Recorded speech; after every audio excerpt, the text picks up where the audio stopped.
How to fix volume changes by itself in iPhone. First up, scroll down from the top right corner and check if you have any Bluetooth devices connected. If you have so, turn off all your Bluetooth connected devices. The second step to follow is to go to the settings, then click on General and scroll down until you see a shutdown option. Shut down your device and turn it back on after a few minutes. This should have resolved your problem, but in case it does not, the other option is to go back to settings again and scroll down until you see the Face ID and passcode option.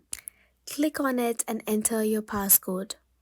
Scroll down a little bit and under the Attention section, you can see an option called Attention Aware Features. If it is turned on, turn off the option and this might solve your problem. If it is yet not resolved, go back to settings again, scroll up and go to the sound and haptics section. Search for the option and click on it. Then you can see an option called headphone safety. Here you can see an option called reduce loud audio.